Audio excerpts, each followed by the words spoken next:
Okay, number 7. Total factory overhead variance. Total factory overhead cost variance. Sa number 7, ang gagawin natin, pagsasama-samahin natin yung na-compute natin sa number 1, number 2, and number 3, at yung mga na-compute natin sa number 4, number 5, at number 6. Remember, ang total factory overhead is composed yan ng variable factory overhead and fixed factory overhead. Which is, ito yung kinomputan natin ng mga variance dun sa mga nakaraang topic natin, no? Yung variable factory overhead at fixed factory overhead. So, ang tinatanong dito ay total factory overhead cost variance.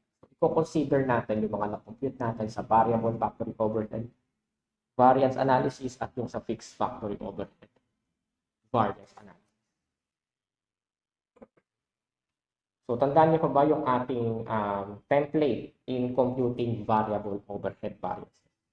So, unahin muna natin si variable. Sa variable overhead, makakandaan niyo pa, yan yung ating template na may AHAR,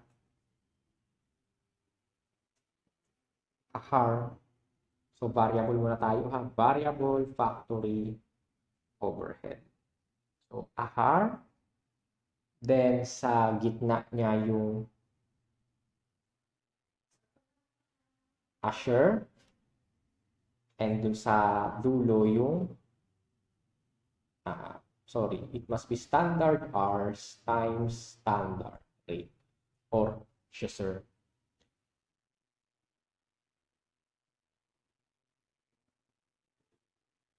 And yung sa fixed factory overhead naman,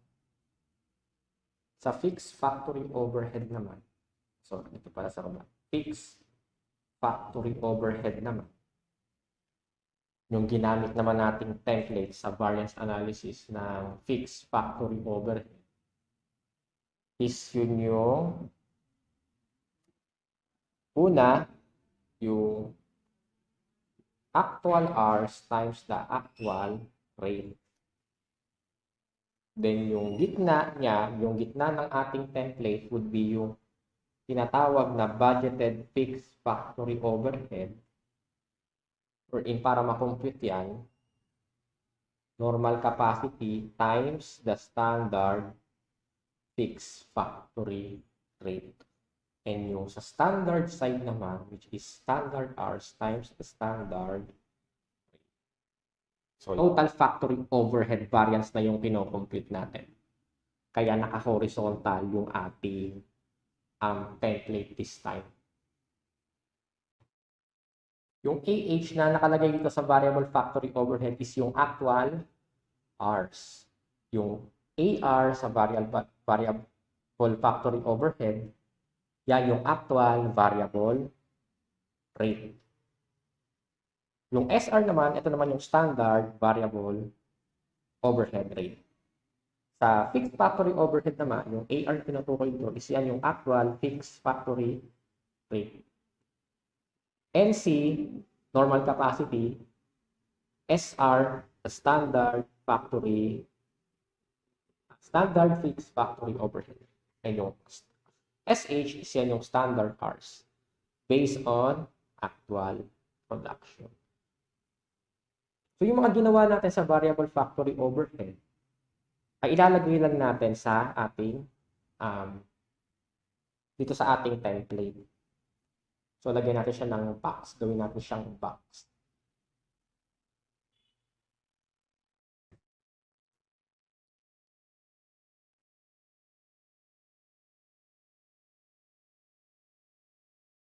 Yan, mayroon na tayong box. Again, ang total factory overhead is composed siya ng variable factory overhead at fixed factory overhead.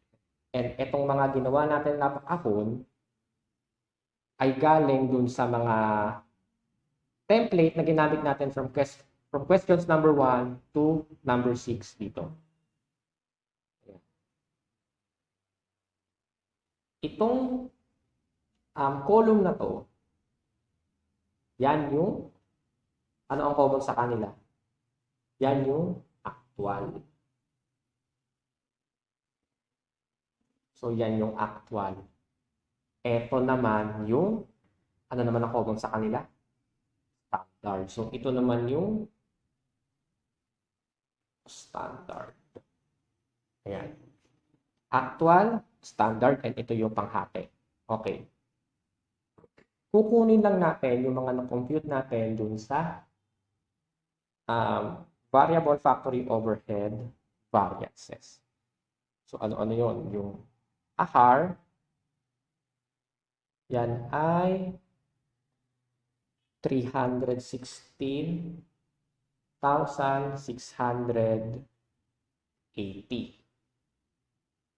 680. Yan yung na-compute natin dun sa, nung tayo ay nagpo-compute ng sa variable factory overhead variances.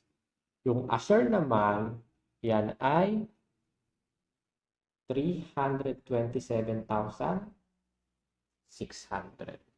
And yung sa standard, yan yung 312,000.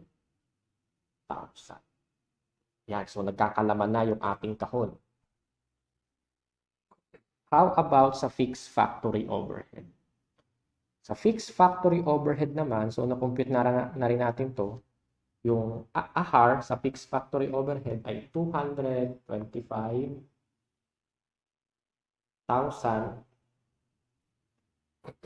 Yung budgeted fixed factory overhead ay 200,000. And yung standard fixed factory overhead, yung sa na-compute natin, kung tayo ay nasa fixed factory overhead variance ay 208,000. Ayan.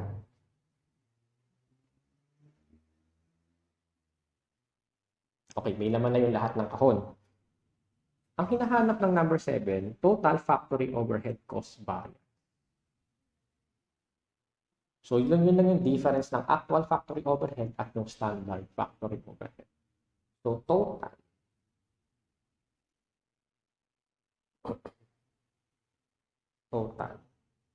Dito na lang pala, sorry. Na-misalign yung aking total. Total actual factory overhead is 316,680 plus 225. That is 541,680.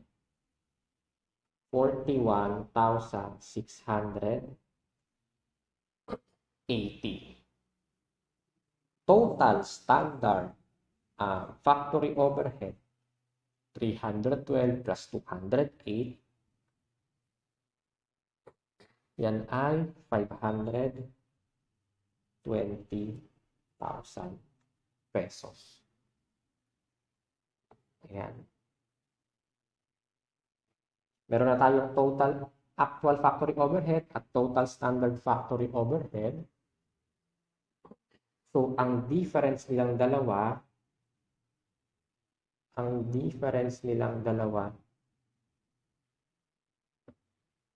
541,680 minus 520,000. Sagot ay 21,680. And ang variance, it can be favorable or unfavorable. So ano to? Favorable or unfavorable? 21,680 yan ay unfavorable. Kasi mas malaki yung actual factory overhead mo compared dun sa standard factory overhead. Kumbaga, ito yung standard mo, which is 520,000 lang dapat yung magagastos mo na factory overhead. Pero ang nagastos mo, 541,680 kasi yan yung actual factory overhead. Overspending ka,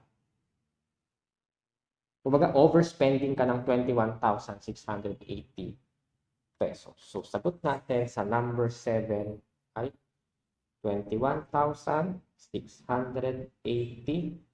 unfavorable.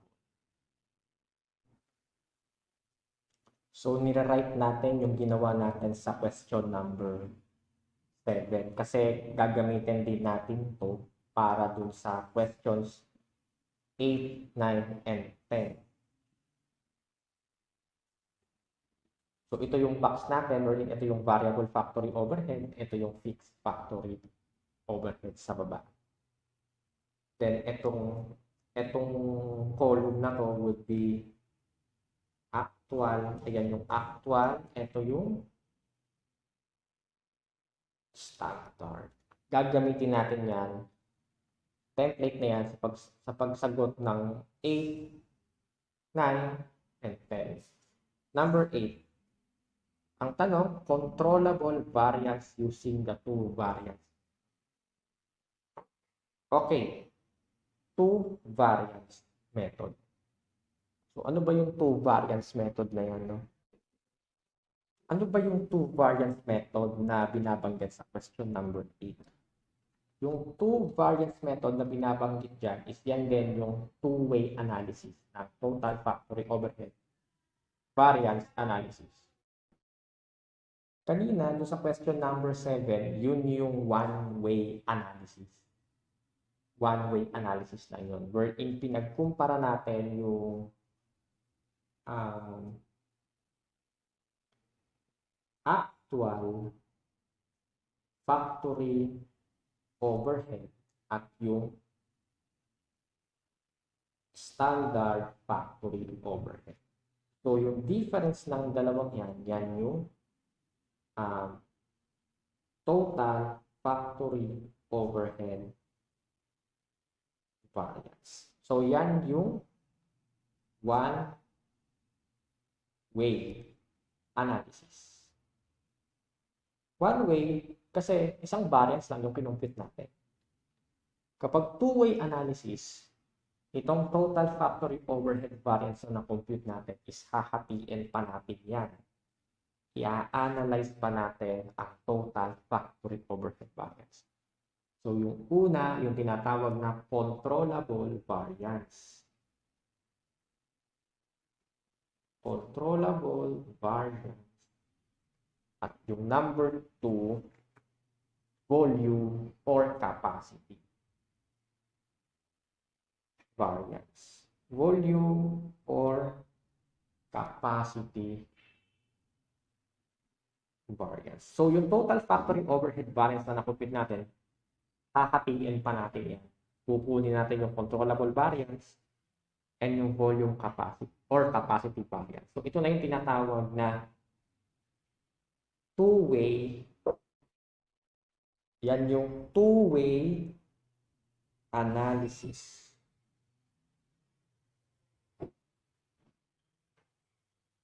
Two-way analysis. And yung to compute the controllable variance, ito yung formula niya. AFO means actual factory overhead. Less bash, yan yung controllable variance. Bash meaning budget allowance for standard hours. So, compute natin yung controllable variance na tinatawag. Gagamitin natin itong ating kahon.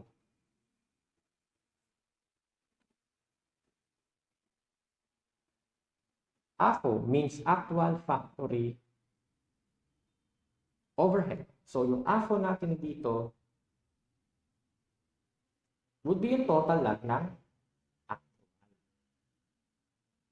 316 plus 316,680 plus 225, that is 541,650. Okay, meron na tayong AFO, which is ito.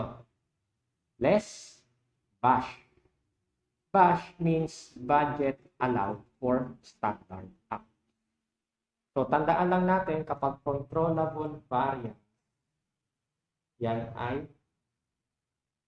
AFO tsaka bash. So, pag two-way analysis, controllable variance, AFO, tsaka bash. And yung volume capacity variance, bash, which is, ito rin yun, yung na-compute natin sa bash dito sa controllable variance, less standard factory overhead. So, since parehas naman siyang bash, yan natin kukumpihin yan.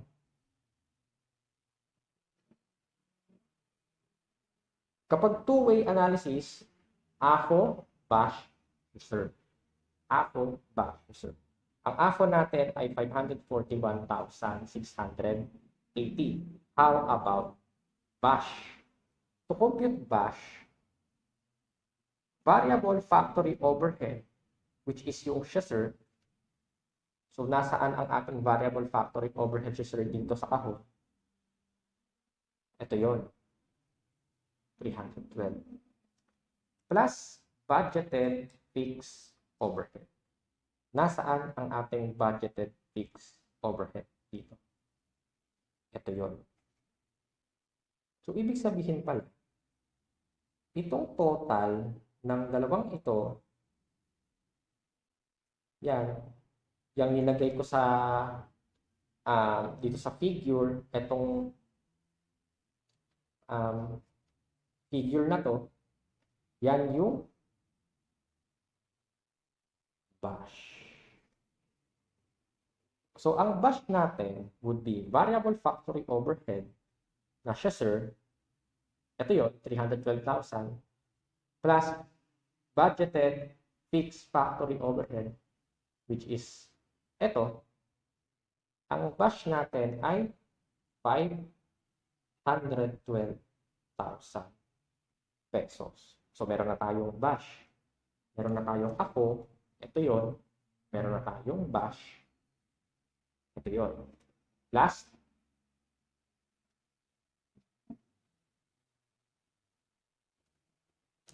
Ako, bash. And then, last one, yung reserve. Nasaan ang reserve dito? Yung sinasabi na reserve or yung standard factory overhead is yan lang yung total ng standard. So, yung ating reserve dito or yung total standard factory overhead is 520,000 pesos. Ayan. AFO, bash, ito yun. Reserve, ito yun. Kapag two-way analysis, tandaan nyo lang, AFO, bash. Okay, gawin na natin. AFO, 541,680. Bash, 512,000.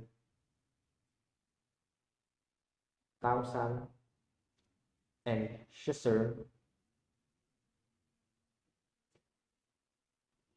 520,000.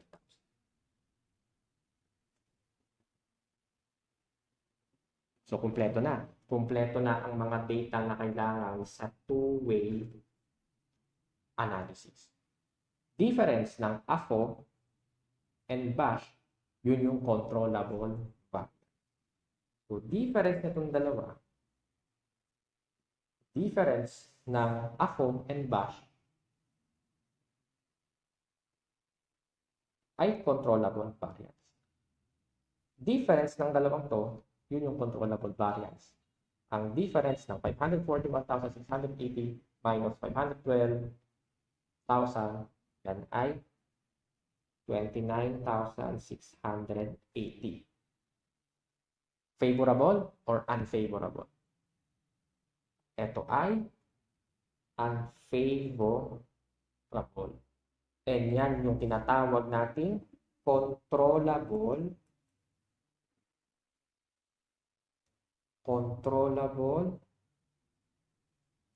variance. Yan. And volume or capacity variance, bash less standard factory overhead. So, yung difference naman ng dalawang to, yan yung volume or capacity value, which is 512 minus 520, 8,000 na favorable or unfavorable. Ito ay favorable. Kasi, ang should be mo ay 520,000, pero ang bash mo ay 512. So, parang mas nakatipid ka ng 8,000. Mas naging efficient ka ng 8,000 pesos. Yan yung volume or capacity variance. So, yan. Okay. Total variance, 29,680, unfavorable. Tapos may 8,000 na favorable. Yan ay 21,680 na unfavorable kapag pinag-net natin yan. Which is equal yung 21,680 dun sa na-compute natin sa question number 7. So, ang sagot natin sa number 8, controllable variance lang naman ang hinahanap. 29,680. 29,680 unfavorable.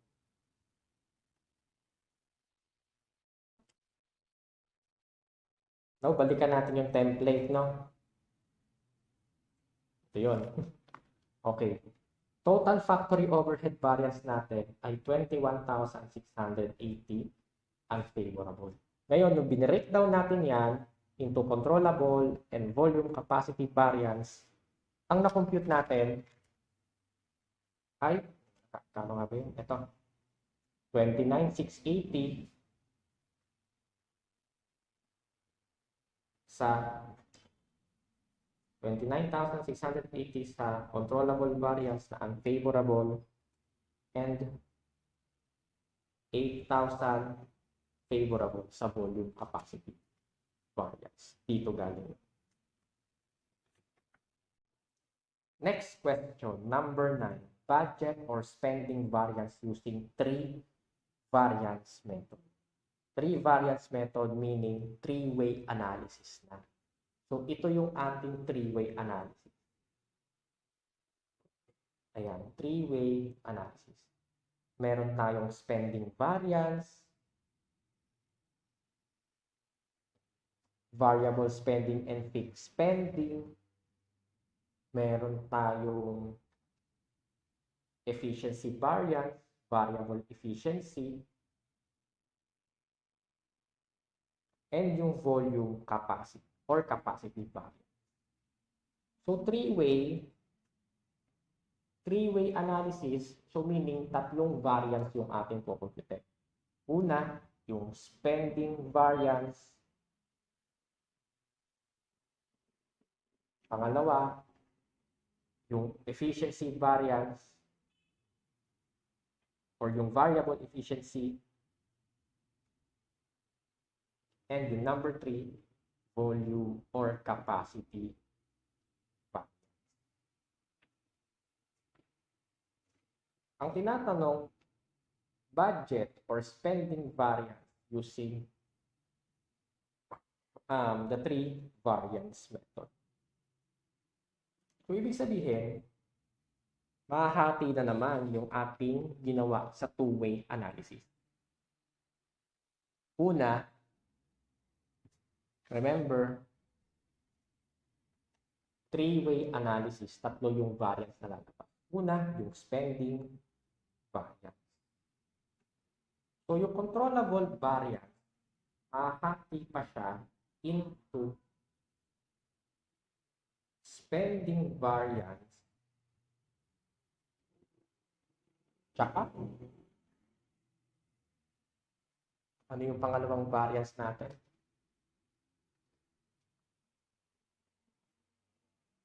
Efficiency variance or yung variable efficiency variance. Variable efficiency variance. Ayan. And yung last variance na tinutukoy dito ay yung volume or capacity variance. Which is, parehas lang dito. Volume or capacity variance. So, ito na yung ating tinatawag na three-way analysis. Tatlong variance yung ating co-compute. Now, how to compute spending variance? Spending variance is equal to AFO means actual factory overhead less backup or yung budget allowed for actual funds. So, lagyan na natin dito. Kasi di tayo magsasolve mamaya. Three-way. Dito lang yung three-way.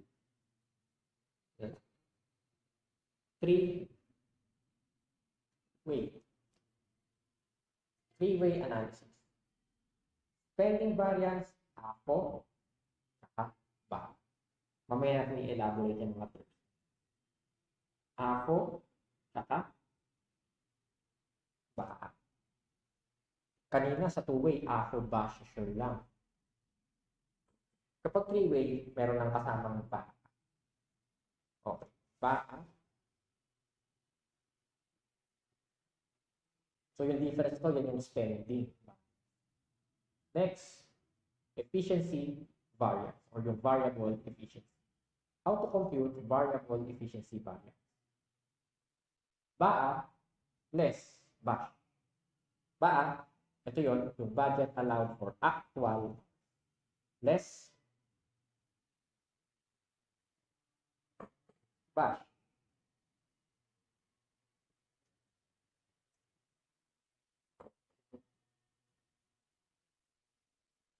Yung bash na to, ito rin yung ginamit natin sa two-way analysis. And number 3, volume or capacity variance. Bash less standard. Bash less standard factory overhead or efficiency. Okay. Balik tayo sa computation ng spending variance. Spending variance, AFO less AFO, actual factory overhead. Meron na tayong available na ito. 541,680. How about BAA or yung budget allowed for actual? May formula siya. BAA,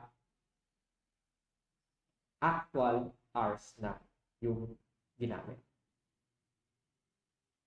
BAA is composed of variable factory overhead or yung ASHER. So, nasaan sa ating kahon yung ASHER na variable factory overhead. Yun.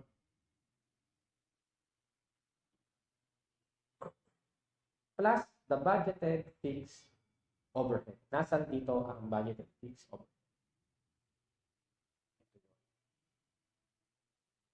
Ibig sabihin, yung total na gitna, yung total ng gitna, yan, yung gitna na yan, yan yung ba. Yan yung ba. Yung ba na pinapagkita. And yung ba ay magkano? 327,600 plus 200,000. That is 527,600. Ayan. Okay. May baan na tayo. 527,600. Therefore, spending variance, AFO minus BAA Yan yung spending variance na 14,080.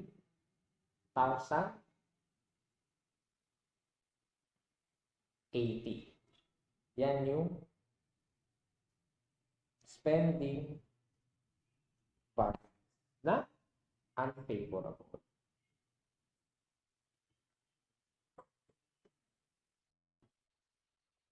Efficiency variance or yung variable efficiency ay equal sa BAA test. BAA, ito yun. Bash, meron na tayo na. Ito yun, 500. 512,000. Difference ng BAA at bash, yan yung variable efficiency variance na 15,600 na unfavorable. UF, unfavorable. Yan yung variable efficiency variance.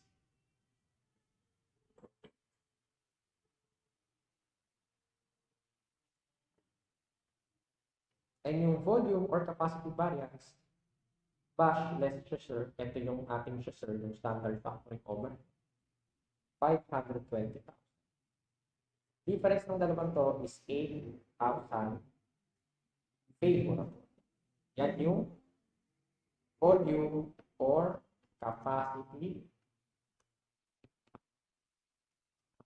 variance.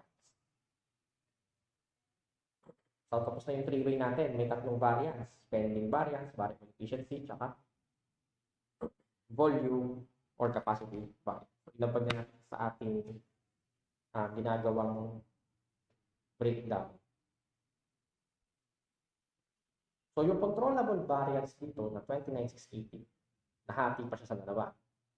Spending variance na 14,080 unfavorable and 15,600 variable efficiency variance.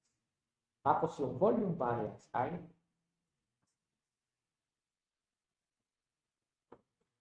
so kapag two-way, AFO, BAA, siya. Kapag three-way, AFO, BAA, BASH. May BAA sa pagitan ng AFO. And gagamitin natin ito ating so, ang sagot natin sa number 9, budget for spending variance using the three variance method. Budget for spending variance. So, ang sagot natin ay 14,080 unfavorable. And yung number 10 naman, efficiency variance under the three variance methods. So, nasolve na rin natin yan. Efficiency variance 15,600 unfavorable.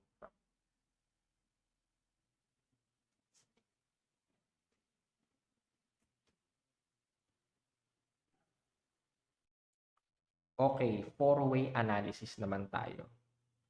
Tapos na tayo sa one-way, sa two-way, sa three-way, ngayon naman four-way. Sa four-way analysis, so may apat na variance. Number 1, yung variable spending variance. Number 2, variable efficiency. Number 3, fixed spending or budget variance. And number 4, volume or capacity variance. So, dun sa ating pag-breakdown ng variance or pag-analyze ng variance. So, ito yung last natin, yung three-way. Gagawin naman natin yung four-way analysis. Sa four-way analysis, yung spending variance ay hinati pa into variable spending variance and fixed spending variance. Tapos, yung variable efficiency variance, so nandun pa din siya sa four-way, variable efficiency variance, and yung volume or capacity variance, nandun pa din sa four-way. So, ito yung ating four-way analysis. So, ito yung ating four-way analysis. We have the variable spending, fixed spending, variable efficiency, tsaka volume or capacity pa. Four-way analysis. Ito yung mga kumpyuta natin na variance. Apat sila. And mapansin nyo, itong apat na variance na binanggit sa four-way analysis is na-encounter na natin yan during dun sa variable overhead variance analysis and fixed overhead variance analysis. Na-encounter na naman natin sila ngayong tayo ay nasa four-way analysis. So kung ano yung mga computation na ginawa natin nung tayo ay nasa variable overhead analysis at yung mga computation na ginawa natin sa fixed overhead variance analysis, dadalhin lang din natin siya dito sa four-way analysis. And gagamitin ulit natin itong box, itong table. To compute variable spending variance, yan yung difference ng actual variable overhead and itong panghati sa gitna, yung assured. Kung maaalala nyo, ang difference ng variable spending is yung variable AHAR minus variable assured. So, difference ng dalawang ito, 360 minus 327,600, that is 10,920 favorable variance. So, ito yung tinatawag nating variable spending variance. So, yung difference ng dalawang to is yan yung variable spending variance. Variable spending variance natin ay 10,920 na favorable. Next natin, fixed spending variance. Ang fixed spending variance, kung maaalala nyo pa, ito yung difference ng fixed overhead AHAR and yung budgeted fixed factory overhead. So, yung difference naman ng dalawang ito, yan yung tinatawag nating fixed spending variance. Fixed spending variance, 25,000 na unfavorable. So, fixed spending variance natin, 25,000 unfavorable. So, yung breakdown ng spending variance dito na 14,080, 10,920 variable spending variance, and 25,000 fixed spending variance. So, yung variable efficiency naman, variable efficiency variance, so maaalala nyo pa, iyon yung difference ng variable assured tsaka standard variable overhead. So, yung difference ng dalawang ito, yun yung variable efficiency variance na 327.6 less 312, that is 15,600 na unfavorable. So, variable efficiency variance is 15,600 unfavorable. Parehas lang sila naman. And yung volume or capacity variance is yung difference ng itong dalawa. Difference ng budgeted fixed factory overhead at yung standard fixed factory overhead. So, volume or capacity variance is 8,000 na favorable. So, volume or capacity variance natin is 8,000 favorable. So, ayan. Tapos na ang ating four-way variance analysis. So, pwede natin gamitin itong table, itong box. Then, yung difference netong dalawa ng variable AHR at variable overhead assure, yan yung variable spending. Yung difference naman ng variable factory overhead assure at yung standard variable overhead is yun yung variable efficiency variance. Yung difference naman ng actual fixed factory overhead or yung fixed factory overhead AHAP and budgeted fixed factory overhead, yan naman yung fixed spending variance. And yung difference naman ng budgeted fixed factory overhead at ng standard fixed factory overhead, yan ay volume or capacity variance.